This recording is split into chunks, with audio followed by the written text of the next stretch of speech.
네, 오늘 말씀을 시작하면서 한 가지 질문을 먼저 해보도록 하겠습니다. 우리 성도님들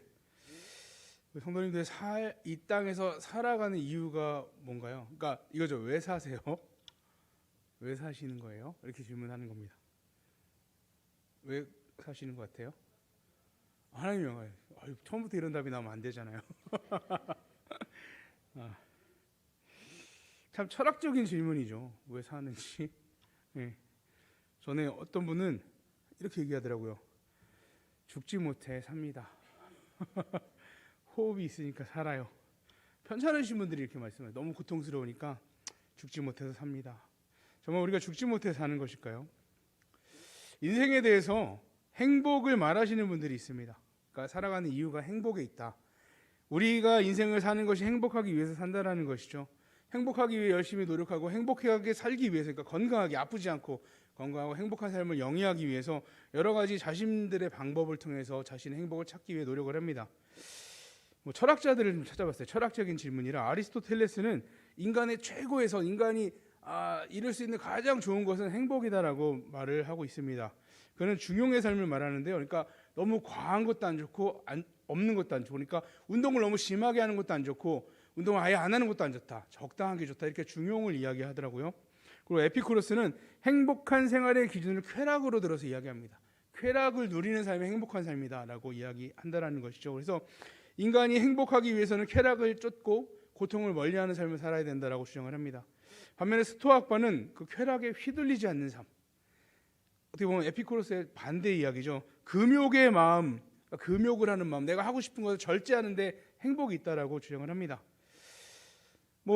어쨌든 공통은 인간이 살아가면서 추구하는 것, 어떤 모양이 되었든 어떤 방법이 되었든 행복에 있다라는 것이죠.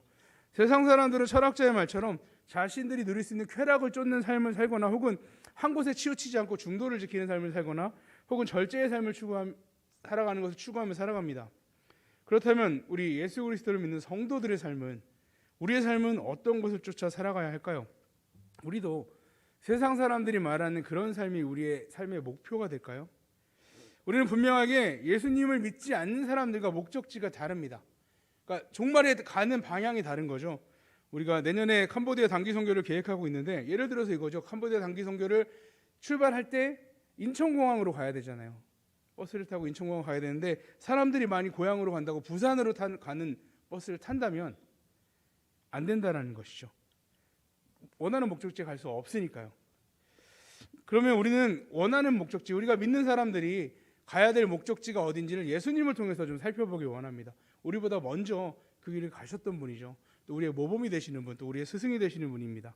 그래서 예수님은 어떻게 인생을 살아가셨는지, 예수님의 목적은 무엇이었는지 살펴보기 원합니다.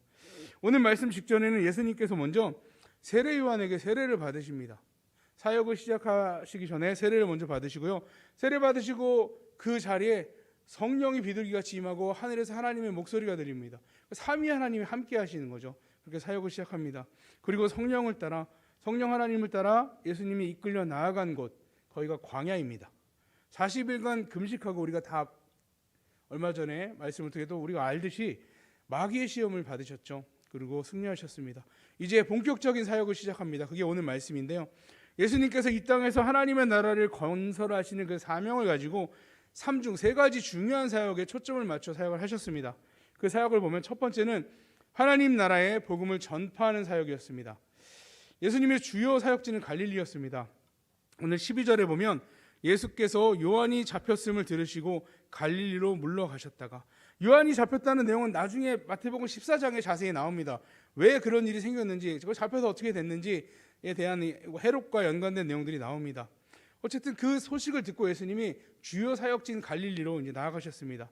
마치 바톤을 넘겨받고 달리는 주자같이 세례 요한이 그의 사역을 다 어쨌든 헤롯에 의해 마치게 돼버리고, 그로 인해 그 사역이 끝나자 예수님이 진정한 하나님 나라의 복음을 전하기 위해서 이제 갈릴리로 입성을 하십니다. 갈릴리는 어찌 보면 예루살렘이라는 그 지역에 비해서 비교할 수 없는 장소입니다. 그러니까 사람들이 많이 모이는 곳이 어디지? 이스라엘 유대인들이 이제 이렇게 질문을 해요. 사람들이 어디에 많이 모일까? 그러니까 우리 장사하는 사람 모기 좋은 곳이 어디지? 라는 질문 같은 거죠. 예루살렘입니다. 성전이 있고 수많은 사람들이 모이는 곳이 예루살렘입니다. 그렇기 때문에 예수님이 효과적인 사역지를 찾아 간다면 예루살렘으로 가는 것이 맞습니다. 하지만 예수님이 가신 곳은 갈릴리, 어떻게 보면 어촌, 변두리 어촌입니다. 그곳에 가십니다. 예수님이 갈릴리의 사역을 시작하신 이유는 효과적인 사역을 위해서 이런 게 아니라 하나님의 인도하심에 따라 간 것입니다. 그러니까 하나님이 예정하신 장소, 하나님의 말씀에 성취되는 장소가 갈릴리였던 것입니다. 마태복음 4장 13절에서 16절까지 보면 이렇게 기록되어 있습니다. 나사렛을 떠나 스불론과 납달리 지경 해변에 있는 가버나움에 가서 사시니 이는 선지자 이사야를 통하여 하신 말씀을 이루려 하심이라.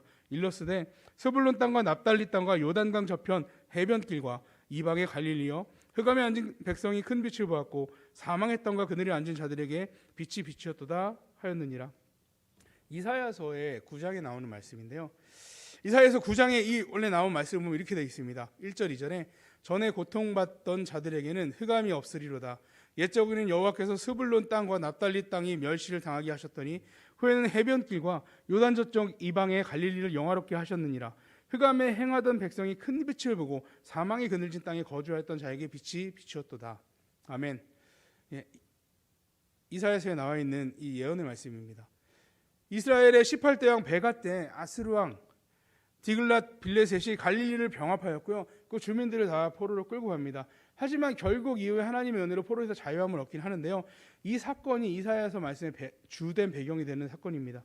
이사야서 말씀의 기록은 당시 포로된 사람들만 아니라 영적으로 또 지적으로 사회적으로 포로되어 있는 열등한 위치에 있는 사람들을 향한 말입니다. 그리스도를 말미암아 구원을 받게 되는 것을 말씀하고 있는 것이죠. 근데 이것은 지금 우리도 마찬가지로 예수 그리스도로 그 영적인 갈릴리와 같은 지역에 있던 우리를 구원하여 주셨던 것, 우리에게 다가오셨던 것 마찬가지로 우리에게도 적용이 되는 것입니다. 예수님께서 이 땅에 오셔서 우리를 구원하신 일 또한 이 이사야서의 예언의 말씀의 성취입니다. 또한 당시 갈릴리의 별명은 오늘 말씀에 나오듯이 이방의 갈릴리입니다. 이방의 갈릴리. 갈릴리는 바벨론의 포로로 끌려갔던 유대인들이 돌아오는데 갈릴리에도 많은 사람들이 갈릴리로 정착해 살게 됐습니다. 근데 70년의 세월 동안 바벨론에 끌려가 살다 보니까 어쩔 수 없이 이방의 여인들과 결혼한 사람들도 생기고요. 그의 자녀도 생기는 거죠. 그러면서 갈릴리로 돌아온 사람들에 대해서 유대인들이 저들의 순수성에 대한 어떤 그런 의심을 갖고 있었습니다. 정말 순수한 유대인인지 아니면 이방인과 섞여 있는 자들인지 생각을 하고 있다는 것입니다. 또한 갈릴리는 사마리아 접경 지역으로 많은 외국에 있는 사람들이 무역을 하기 왔다 갔다 하는 곳입니다. 그러니까 갈릴리 지역에는 어떤 이유가 되었든 외국 사람들이 많이 있었다는 것이죠. 예수님은 바로 이러한 이방의 많은 지역에서 하나님의 나라를 사역을 시작하였습니다. 하나님 나라의 복음을 전파하기 시작한 것이 이 이방의 갈릴리입니다. 이것은 궁극적으로 하나님 나라의 복음이 이 유대에만 국한된 것이 아니라 땅끝까지 이르는 하나님의 그 계획에 포함되어 있는 시작입니다. 마태복음 오늘 17절에 보면 이때부터 예수께서 비로소 전파하여 이르시되 회개하라 천국이 가까이 왔느니라 하시더라. 예수께서 하나님께서 이사야를 통해서 하신 예언의 말씀, 이 갈릴리 지역 이곳에서 사역을 시작하시면서 비로소 이제 하나님 나라의 복음을 전하기 시작하셨습니다. 그 내용은 간단합니다. 회개하라 천국이 가까이 왔느니라. 복잡하지 않습니다. 우리가 복음에 대해서 복음이 뭔가요? 물어보면 되게 당황을 많이 하더라고요. 뭐지? 많은 걸 알고 있는데 정리가 안 되는 거예요. 간단합니다. 회개하라 천국이 가까이 왔다라는 것입니다. 이 구약의 맥락과 세례 요한의 선포와 동일한 메시지입니다. 우리가 회개해야 할 이유는 천국이 가까이 왔기 때문이라는 것이죠. 세례 요한이 말한 천국은 미래적인 의미라면 예수님이 선포하시는 천국은 이제 도달한 천국을 말하는 것입니다. 예수님을 통해서 이 땅에 이루어진 천국, 도래한 천국을 말씀하시는 거죠. 천국은 다시 말하면 우리가 다 아는 하나님 나라죠. 하나님의 다스림이 시작이 되는 것, 하나님의 보호하심이 이루어지는 것, 그것이 천국입니다. 그러니까 우리 믿는 자들의 삶이 바로 천국의 삶인 것이죠. 우리는 아직 천국에 들어가지 않지만 이미 천국을 누리는 삶을 살고 있는 것입니다.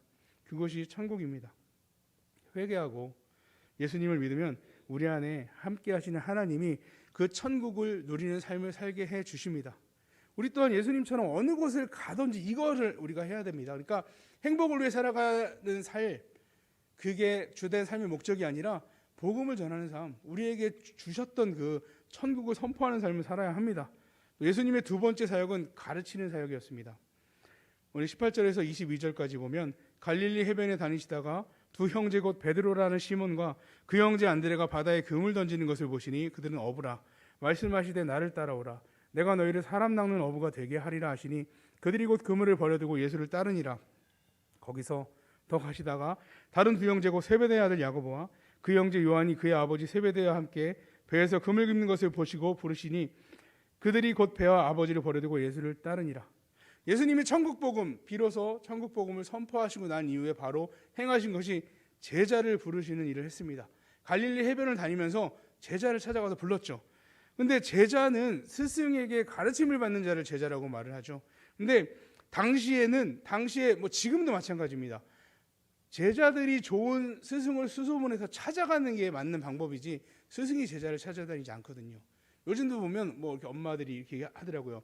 저 학원이 수학은 진짜 잘 가르친다. 학교 선생님이 뭐 이렇게 찾아가죠. 근데 예수님은 찾아오셨습니다. 그리고 예수님의 가르침은요, 지식적인 가르침으로 끝나지 않고 함께 먹고 마시고 자고 그들에게 실질적으로 실습을 통해서 가르치셨습니다. 예수님이 직접 제자를 찾아가서 부르시고 또한 학교에서의 가르침과 다르게 이론만 배우는 것이 아니라 예수님이 더불어 살아가는 삶을 통해서 보여주시는 것이죠. 하나님의 백성은 이렇게 살아가야 한다는 것을 보여주시는 것입니다.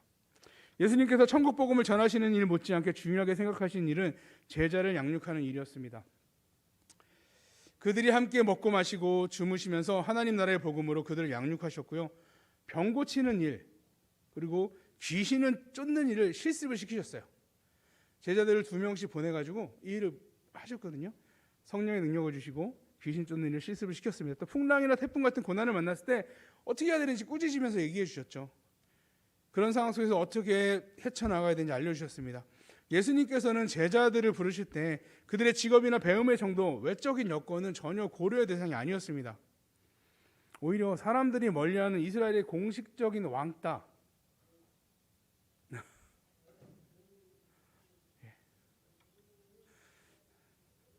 그래도 교회에 오셔서 감사하죠. 예. 자, 공식적인 왕따인 세리도 제자로 불렀습니다. 만약에 세상의 스승이었다면 아마 골라서 받았을 겁니다.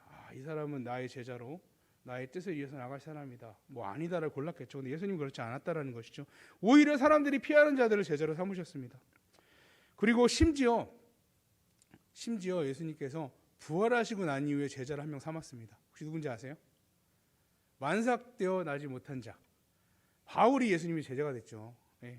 부활하신 이후에 제자로 삼으신 바울도 제자로 삼았습니다. 왼수죠. 어떻게 보면 그리스도인들의 철천지 왼수입니다.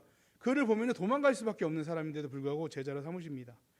예수님께서 당신이 가르치는 사역은 우리에게도 명령하셨습니다. 마태복음 28장에 보면 18절부터 20절까지 예수께서 나와 말씀하여 이르시되 하늘과 땅의 모든 권세를 내게 주셨으니 그러므로 너희는 가서 모든 민족을 제자로 삼아 아버지와 아들과 성령의 이름으로 세례를 베풀고 함께 읽겠습니다. 내가 너희에게 분부한 모든 것을 가르쳐 지키게 하라. 볼지어다 내가 세상 끝날까지 너희와 항상 함께 있으리라 하시니라. 이거를 예수님의 지상명령 혹은 대위임령이라고 우리가 부릅니다. 혹시 들어보셨나요? 처음 들어보세요? 저는 예전에 들어봤는데 좀 착각을 했어요. 지상명령이 땅에서 가장 높은 명령 이렇게 생각했는데 이게 땅지자가 아니더라고요. 지극할지, 지극할지를 써서 지상명령인데요. 그러니까 최고의 명령이라는 거예요. 예수님이 주신 명령 중에 모든 명령 중에 최고의 명령이 이거다라는 것이죠. 자, 우리 몇 분의 제자를 삼고 계신가요? 예수님의 최고의 명령인데 우리가 이 제자 삼는 일을 해야 되는데요. 우리가 예수님이 행하신 것처럼 하나님 나라의 복음을 전해야 합니다. 첫 번째 사역이죠. 두 번째 이 제자 삼는 일 또한 해야 되는데 이건 단지 그냥 복음을 전하는 것에서 끝나는 것이 아니고요. 가르쳐야 되는 거예요. 이렇게 살아가야 된다. 신앙생활 이렇게 해야 된다. 헌금은 이렇게 해야 돼. 새벽 기도는 이렇게 나와야 돼. 이렇게 가르쳐 주는 거거든요. 신기하게 새벽 기도에 열심히 나오시는 분이 전도하잖아요. 그럼 그분 뭣도 모르니까 같이 새벽 기도 나온대요. 처음 나오신 분이 새벽 기도를 나온대요. 근데 주일만 겨우 죽지 못해 나오시는 분이 전도하는 것도 신기한 일이죠. 전도를 한다? 똑같이 믿는다고 합니다. 그 말로 하는 게 아니라 그 행동을 보고 따라간다라는 것이죠. 그들이 보기에 자신의 기준, 믿는 사람의 기준은 자기 자신을 전도한 사람이기 때문입니다. 예수님께서 당신의 삶을 통해 가르치신 것처럼 우리도 우리의 삶을 통해 가르치는 일을 해야 합니다. 이게 제일 약한 것 같아요. 가르치는 일은 우리 일이 아닌 거라고 생각하는데 예수님이 주신 가장 큰 명령입니다. 그래서 권사님이 전도하면 권사님의 믿음까지 가르쳐야 되고요. 장로님이 전도하면 장로님의 믿음까지, 집사님이 전도하면 집사님의 믿음까지, 목사님이 전도하면 목사님의 믿음까지 가르쳐야 된다는 거죠. 그래서 따라하게 해야 되는 것이죠. 이건 혹시 이 어렸을 때 제가 되게 열심히 불렀던 찬양인데 이 찬양 혹시 아세요? 한번 아시면 따라해 보세요. 오이밭에 오이가 길쭉 열렸네. 잘도 열렸네. 자기 혼자 컸을까? 아니죠. 정말 혼자 컸을까? 아니죠. 위에 계신 하나님이 키워주셨죠. 누가요? 하나님이 키워주세요. 우리는 전하고 우리 그냥 삶으로 보여주면 돼요. 신앙생활 이렇게 하는 거다. 누가 키워준다고요? 하나님. 우리도 하나님이 키워주셨잖아요. 그러니까 두려워할 필요. 내가 어떻게 제자를 삶을 가르치지? 두려워할 필요 없어요. 하나님이 키워주세요. 예수님의 제자들도요. 예수님이 부활 승천하시기까지 어리둥절했습니다. 막 목숨 걸고 막 복음을 전하는 일을 그때까지도 못했어요. 근데 나중에 예수님이 부활 승천하시고 난 이후에 오순절에 성령이 파랑같이 임하고 나서 그들이 변했죠. 그리고 제자들의 그 변한 사역에 대해서 많이 나오지 않습니다. 오히려 바울의 사역, 그 나중된 만삭되지 못한 자의 사역이 나오죠. 근데 보나마나 이 제자들이 했던 사역들은 예수님을 닮았을 거예요. 보고 배운 게 그거밖에 없잖아요. 예수님 따라다니면서 어떻게 귀신을 쫓아내고 어떻게 복음을 전하고 어떻게 교제를 하고 다 배웠기 때문에 분명히 그렇게 따라했을 겁니다. 우리가 전도한 새신자들 마찬가지로 우리를 따라할 겁니다. 하나님이 키워주시지만 그 다음에 성장은 아마 우리의 모습을 따라갈 것입니다. 우리가 어떻게 해야 되죠? 잘해야죠. 예수님처럼 해야죠. 어떻게 해요? 자, 예수님의 세 번째 사역은 병 고치는 사역입니다. 치유의 사역이었어요. 오늘 23절에서 25절까지 보면 예수께서 온 갈릴리에 두루다니사 그들의 회당에서 가르치시며 천국 복음을 전파하시며 백성 중에 모든 병과 모든 약한 것을 고치시니 그의 소문이 온 수리아에 퍼진지라. 사람들이 모든 앓는 자 곧 각종 병에 걸려서 고통을 당하는 자, 귀신 들린 자, 간질하는 자, 중풍병자들을 데리고 오니 그들을 고치시더라. 갈릴리와 데가볼리와 예루살렘과 온 유대와 요단강 건너편에서 수많은 무리가 따르니라. 아멘. 예수님께서 천국 복음을 전파하시고 제자 양육의 사명처럼 또 중요하게 행하신 일은 모든 병과 약한 것을 고치는 일이었습니다. 4개의 복음서를 보면 모두 다 예수님의 치유 사역에 대해서 나오는데 특별히 오늘 우리가 함께 보는 마태복음은 더 많이 나옵니다. 더 강조해서 기록하고 있죠. 병든 자를 고치시는 것은 메시아 왕의 사역입니다.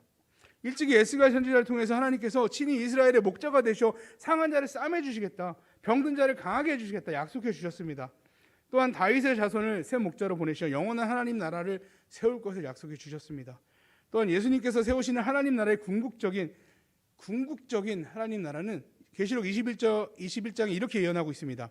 4절에 보면 모든 눈물을 그 눈에서 닦아주시니 다시는 사망이 없고 애통하는 것이나 곡하는 것이나 아픈 것이 다시 있지 아니하리니 처음 것들이 다 지나갔음이로라. 사망과 고통하는 것과 애통이 없는 곳 천국입니다. 예수님께서는 죄 용서받은 하나님 나라의 백성이들 하나님 나라의 모습을 보여주시는 것입니다. 예수님의 사명을 통해서 사역을 통해서 사람들에게 천국은 이런 곳이야 라고 보여주시는 거죠. 직접 예수님과 함께 한다면 질병이 치유되는 경험, 죽은 자가 살아나는 경험, 귀신이 쫓겨나가는 경험을 하게 됩니다. 누구 함께 하면요? 예수님과 함께 하면. 그래서 사람들이 많이 따라다녔잖아요. 그 은혜를 달라고. 이와 같이 예수님의 치유 사역을 볼 때 사람들은 예수님께서 하나님 나라의 왕임을 깨닫게 됩니다. 자, 우리도 이 사명을 감당해야 합니다. 1번, 2번까지는 어떻게 좀 해보겠는데 걱정이 되시나요? 어떻게 우리는 이 사명을 감당할 수 있을까요? 어떻게 할 수 있을까요? 의대를 가서 이렇게 공부를 해서 정원도 많이 늘렸다고 그러더라고요. 그렇게 할까요? 우리가 할 수 있는 이 사명은 기도의 사명입니다. 우리가 기도를 통해서 이 일을 할 수 있도록 하나님 능력을 주셨어요. 죽을 병에 걸린 히스기야가 이사야 선지자의 사망 선고를 받습니다. 이렇게 받아요. 내 집에, 그러니까 히스기야에게 이사야 선지자가 이렇게 말하는 거예요. 네가 병이 걸렸는데 내 집에 유언을 남겨라. 내가 죽고 살지 못한다. 얘 죽을 거니까 빨리 유언 남겨라는 거죠. 이 말을 듣고 바로 히스기야가 취한 행동은 이사야를 붙들고 늘어지는 게 아니었어요. 벽을 바라보고 하나님을 향해서 기도했습니다. 그리고 하나님은 치료해 주셨습니다. 솔로몬이 열왕기상 8장에 성전을 향하여 기도하면 하나님 어떠한 질병이라도 치유하여 주시옵소서라고 구했을 때 하나님이 응답해 주십니다. 그렇게 하시겠다고 하였죠. 성전을 향한 간구, 이것은 하나님을 향한 기도를 말하는 것입니다. 이는 구약에서만 일어나는 특별한 일이 아니고요. 지금도 수많은 사람들이 이 치유의 은혜를 입고 간증을 하는 사람들이 많이 있습니다. 그리고 선교지 같은 데 더 많은 이런 일이 일어나죠. 자, 기도하지 않는 게 문제일까요? 기도해서 치유받는 게 문제일까요? 치유받으면 좋잖아요. 기도를 안 하는 게 문제지 치유받는 게 문제는 아니죠. 물론 내가 그런 경험을 한 적이 없으니까 그런 거 이제는 없는 거 아니야? 라고 생각하는 사람도 있습니다. 지금 옛날에 구약에나 뭐 아니면 뭐 성경이 기록되었던 신약에나 있었던 일이 지금은 없는 일 아니라고 생각하는 사람이 있다는 거죠. 예수님께서 많은 병자를 치유하시며 하신 말씀이 있습니다. 마태복음 9장, 마가복음 5장에서 12해 동안 혈뇨증을 앓은 여인에게 이렇게 말씀하십니다. 내 믿음이 너를 구원했다. 마태복음 15장에 귀신 들린 딸을 둔 가나안 여인에게도 내 믿음이 크도다. 마가복음 10장에 맹인 바디메오에게 내 믿음이 너를 구원했다. 그 외에도 여러 곳에서 주님께서 이 병든 자, 치유받은 자들에게 이렇게 얘기하십니다. 내 믿음이 너를 구원했다. 제가 드리는 말씀은 우리가 믿음이 없어서 치유를 못 받고 뭐 기도를 제대로 하지 못해 치유 못 받고 이 얘기를 하는 게 아니고요. 분명하게 바울의 가시는 치유해 주지 않으셨거든요. 하나님이. 내 은혜가 내게 족하다라고 해주셨죠. 그러니까 다 치유받는 게 올바르고 치유받지 못한 건 잘못됐다는 말씀을 드리는 게 아니고요. 우리가 이 질병을 놓고 믿음으로 기도해야 된다는 걸 말씀드리는 겁니다. 기도해야 돼요. 하나님이 치유해 주세요. 그 능력이 없으신 분이 아니잖아요. 기도해야 됩니다. 야고보서 5장 15절에 이렇게 나와 있습니다. 함께 읽어보겠습니다. 믿음의 기도는 병든 자를 구원하리니 주께서 그를 일으키시리라. 혹은 죄를 범하였을지라도 사하심을 받으리라. 믿음의 기도는 병든 자를 구원한다라고 말씀해 주고 있습니다. 나의 질병뿐이 아니라 우리 주위의 아픈 자들을 위해서 우리는 열심히 기도해야 됩니다. 그리고 말해야 돼요. 내가 안 믿는 이제 친구나 뭐 이웃이 되겠죠. 가족이 될 수도 있어요. 너의 그 아픔을 하나님께 기도할게. 다 좋아해요. 싫어하는 사람은 아직까지 한 명도 못 봐요. 나 뭐 하나님도 안 믿는데 뭘 기도, 이렇게 아무도 없어요. 이렇게 말씀하시고 기도를 하셔야죠. 또 공수표만 날리시지 말고 진짜 기도를 하셔야죠. 그리고 치유되면 이 얘기를 하세요. 내가 기도한 거 기억하지? 누가 치료해 줬는지 알아? 하나님이 하신 거야. 이 앞에 걸 해야 이걸 할 수 있거든요. 이렇게 기도에 대한 내가 너를 위해 기도해 주겠다 꼭 얘기를 하시고요. 또 치유됐을 때 꼭 하나님이 행하셨음을 이야기해 주시기 바랍니다. 이를 통해 우리는 왕 대신 주님의 사역에 동참하는 것입니다. 하나님께서 그 영혼의 구원을 위해 그 영혼을 구원하시기 위해 정말로 그 영혼을 사랑하셔가지고 하필 그 옆에 나를 붙여둔 거예요. 그러니까 안 믿는 그 사람을 구원하시기 위해서 누굴 붙였다고요? 일하셔야죠. 붙여놨는데 그들 위해서 기도해주고 복음을 전하고 가르치고 우리가 해야 될 사명입니다. 성도들은 우리는 이 땅에 살아가면서 세상 사람들처럼 우리 개인의 행복을 쫓는 삶이 아니라 우리 주님처럼 하나님 나라를 온전히 세우는, 하나님 나라의 복음을 전하고 또 우리에게 맡겨주신 영혼을 양육하고 또 치유의 하나님의 놀라우신 은혜를 선포하는 일을 감당해야 합니다. 그래서 그들의 믿음의 장성한 분량에까지 성장하도록 우리가 누가 키우신다고요? 위에 계신 하나님이 키우십니다. 우리는 전하고 행하면 돼요. 질병으로 슬픔당하고 고통당하는 영혼을 위해 기도하는 사명을 감당해야 합니다. 그리고 하나님 나라를 위해 온전하게 쓰임받는 우리 모든 성도님들 되시기를 축복합니다.